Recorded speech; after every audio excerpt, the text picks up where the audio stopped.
En ce lundi matin, on va commencer par tracer notre gap d'ouverture de début de semaine. C'est pas compliqué. Vendredi, la clôture était à ce niveau-là.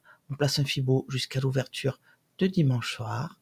Voilà. Et nous avons ici un Fibo. On va aller dans nos réglages. On va étendre cette ligne à droite. Et voilà notre gap d'ouverture de début de semaine entre la clôture de vendredi et l'ouverture de dimanche soir. Nous sommes sur le DAX lundi matin. On va faire le plan du jour et le plan de la semaine. Je suis Christine. Bienvenue sur ma chaîne.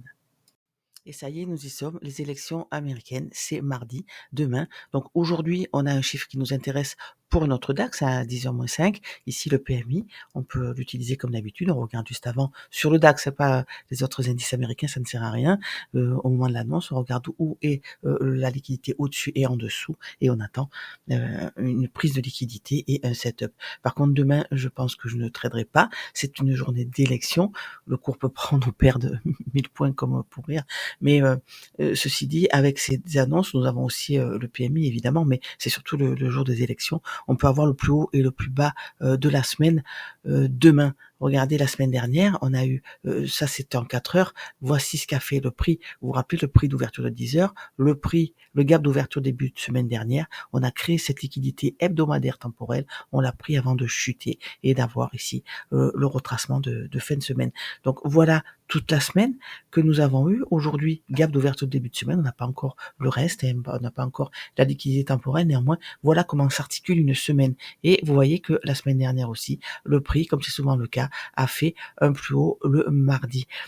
Quand on a des chiffres comme ça, c'est souvent le cas. Si on n'a pas de chiffres ou pas d'événements notables le mardi, on regarde le mercredi ou le jeudi et on regarde avec par ordre d'importance ce qui peut créer cette volatilité avec un plus haut ou un plus bas hebdomadaire. Vendredi, on a les taux d'intérêt et là aussi, ça va être un gros morceau parce qu'on sait que c'est une des plus grosses annonces annuelles quand il y a les taux et les communiqués de presse derrière. Donc attention à cette semaine. Je vais voir si je peux trader aujourd'hui et le reste de la semaine, je vais sans doute être observatrice. On a fait une très très grosse semaine la semaine dernière, la semaine d'avant aussi d'ailleurs. Si je travaille pas, ce n'est pas grave.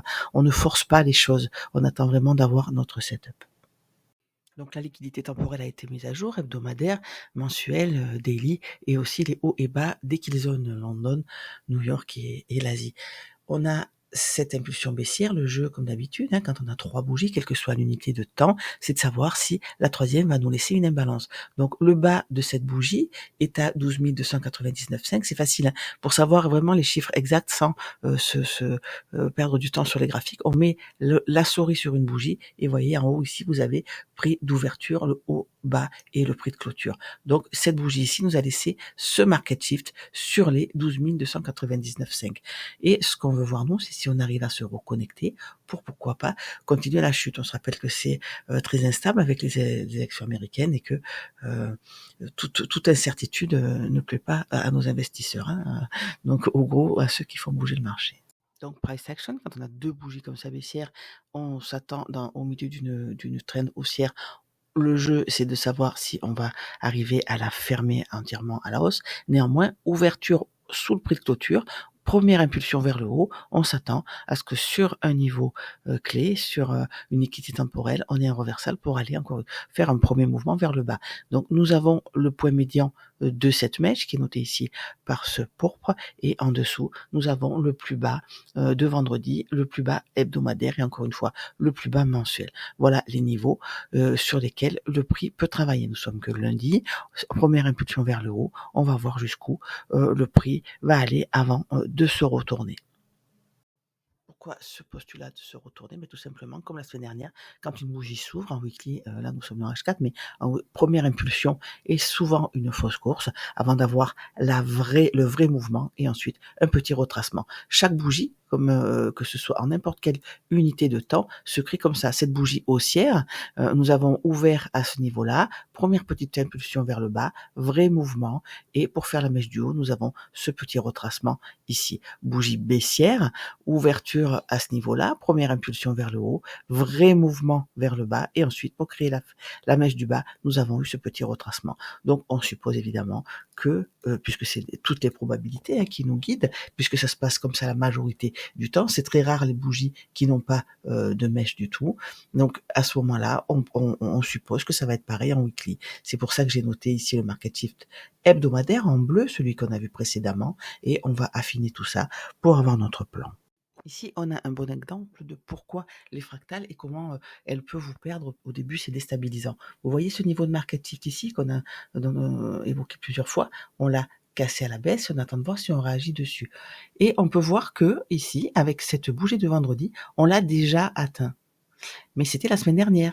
On ne la voit pas dans la globalité de la bougie de vendredi. Nous, ce qui nous intéresse, c'est de voir si cette semaine, on peut aller encore à le chercher, le casser, s'appuyer dessus et remonter, pourquoi pas, chercher ce gap d'ouverture de début de semaine. Je vous rappelle que ces gaps d'ouverture de début de semaine peuvent rester, sont valables 2-3 semaines. Sans problème. Les gaps d'ouverture de début de journée, eux, que ceux qu'on a tous les jours, tous les matins, des fois il n'y en a pas, mais ils sont valables 24 heures jusqu'au lendemain. Par contre, les gaps hebdomadaires d'ouverture du dimanche soir, eux, sont un peu plus solides et vous voyez que on l'a créé, on l'a cassé à la baisse, on n'est pas remonté encore le chercher. Donc je le laisse sur mon graphique avec les autres unités, les autres lignes de liquidité temporelle, pardon. Vous vous rappelez les modèles de teneur de marché, donc à gauche le H4 et à droite le M15. En H4, on a créé ce haut, ici, avec cette impulsion baissière qui a cassé ce bas. On passe du côté vendeur, on a les yeux en bas de la trend. En M, ici, on a fait des équales low. Donc, vous voyez qu'on est vraiment dans la liquidité interne avec de la liquidité au-dessus sous ces équales-là et de la liquidité en dessous sous ces équales low. On va, c'est pour tromper l'ennemi, d'accord? Là, en M15, on est passé du côté acheteur. Donc, on est du côté vendeur en H4 et du côté acheteur en M15. Les deux ne sont pas corrélés. Pour le moment, je pense que je suis dans un retracement haussier. Quand on a cassé ce bas, on a créé ce haut et quand on a clôturé au-dessus, on est passé du côté acheteur en M15. Donc là, on se dit c'est un retracement puisque c'est toujours la grande unité qui prime. Donc jusqu'où allons-nous aller?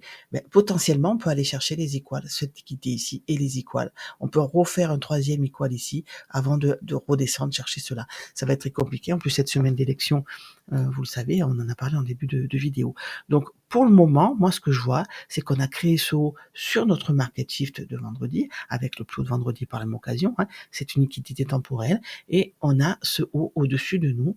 Quand on a ce haut en M15, quand on a cassé ce bas, encore une fois, on l'a créé, on peut voir que en H4 à gauche, c'est un déséquilibre, c'est le bas d'une imbalance. Donc on peut très bien remonter jusque là. On va aussi constater qu'on a déjà pris le plus haut de notre session d'Asie sans avoir pris le plus haut de vendredi. Donc pour le moment, moi je n'ai pas envie de le vendre parce que on a cette liquidité temporelle au-dessus de nous, on a créé cette liquidité, on est redescendu chercher un déséquilibre en bas. Donc quand on a un short aussi, moi je me dis qu'on va chercher cette liquidité. Ça c'est à l'instant T, c'est maintenant. Pour la suite, encore une fois, je ne serais pas étonné d'avoir un reversal ici ou ici sur ce haut, dans cette imbalance, ou pourquoi pas juste une prise de liquidité, je ne sais pas encore, il est trop tôt, j'attends déjà le prix de 8h30. Ce que je constate, c'est qu'à la hausse, on a créé le plus minuit, on a pris cette liquidité temporelle et on a une impulsion haussière, et en M15, on est aussi. Donc, jusqu'où va aller le retracement? Si on casse celui-là, j'aurai les yeux sur la liquidité au-dessus. Donc là, je n'ai pas marqué cette imbalance. Si on le fait, elle va se reporter sur le M15 à droite. Donc on va la marquer. Pourquoi elle m'intéresse? Évidemment parce qu'elle est en premium de notre trend. Elle est au-dessus. Mais encore une fois, j'ai ce gap d'ouverture de début de semaine qui est quand même assez attirant avec son point médian et évidemment la liquidité au-dessus. Donc on n'en est pas encore là. Pour l'instant, je pense que je suis en retracement. Je vais surveiller mes liquidités. Si on la casse et qu'on clôture au-dessus, qu'on laisse une imbalance, j'aurai les yeux sur la liquidité au-dessus. Par contre, si on a un reversal comme on l'a eu la semaine dernière à ce niveau-là, à ce moment-là, je reprendrai mon unité supérieure pour voir en dessous comment peut s'articuler la fourchette que nous avons créée ici. Donc voilà le plan de la semaine, hein. Je m'attends à ce qu'on monte et qu'on ait un reversal pour finir le travail. C'est mon postulat à l'instant T. Encore une fois, vous l'avez vu, il peut changer, on s'adapte et c'est notre liquidité immédiate. Malgré que mon biais soit passé baissier ici, je suis pour le moment haussière en fractal, donc je ne m'affole pas. Pour le moment, c'est un retracement jusqu'à preuve du contraire. Et main à droite, comment est-ce que je suis le cours? Je surveille le haut qu'on a créé, l'impulsion qu'il a cassé. Donc, en cassant ici ce dernier haut, on a créé ce bas. Et quand on a des retracements, la liquidité non manipulée, je la note au-dessus de moi. Donc là, je vois qu'on a fait des écoles dessus, qu'on est en train de la travailler, mais surtout qu'on n'a pas eu, suite à ça, on n'a pas encore eu d'impulsion qui laisse une imbalance. Donc, on est là dans de la manipulation. Il est 8h14, je vais attendre mon prix de 8h30. Je vous rappelle que les États-Unis ont changé d'heure, on est repassé à 6 heures de décalage, comme on me l'a fait remarquer ce matin sur le Discord, mais on peut très bien le voir. Regardez ma bougie, si je mets mon curseur dessus, il est 2h14, on a bien 6 heures d'écart avec les US. Donc au-dessus de nous, mon bémol pour ma poursuite baissière, ça va être que ce lot ici, vous vous rappelez, ça c'est la vidéo sur les Turtle Swap, donc ça fait des niveaux assez forts.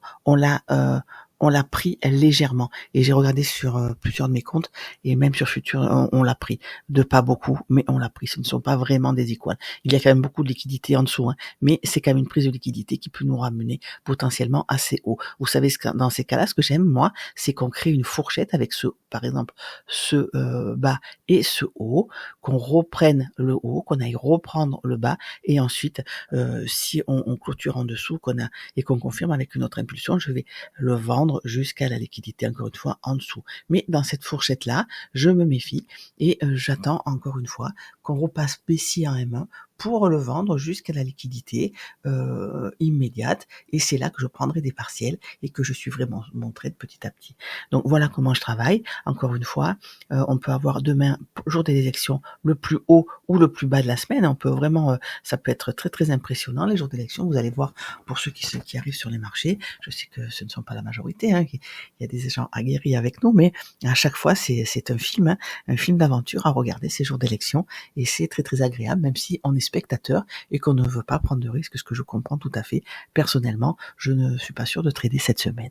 Je vous souhaite une bonne semaine. Rendez-vous sur le Discord pour les questions et si je ne trade pas, je vais en profiter pour faire quelques vidéos sur les points qui vous gênent encore et les qui sont soulevés sur le Discord que je vous invite à rejoindre. Le lien est en bio et l'accès est gratuit.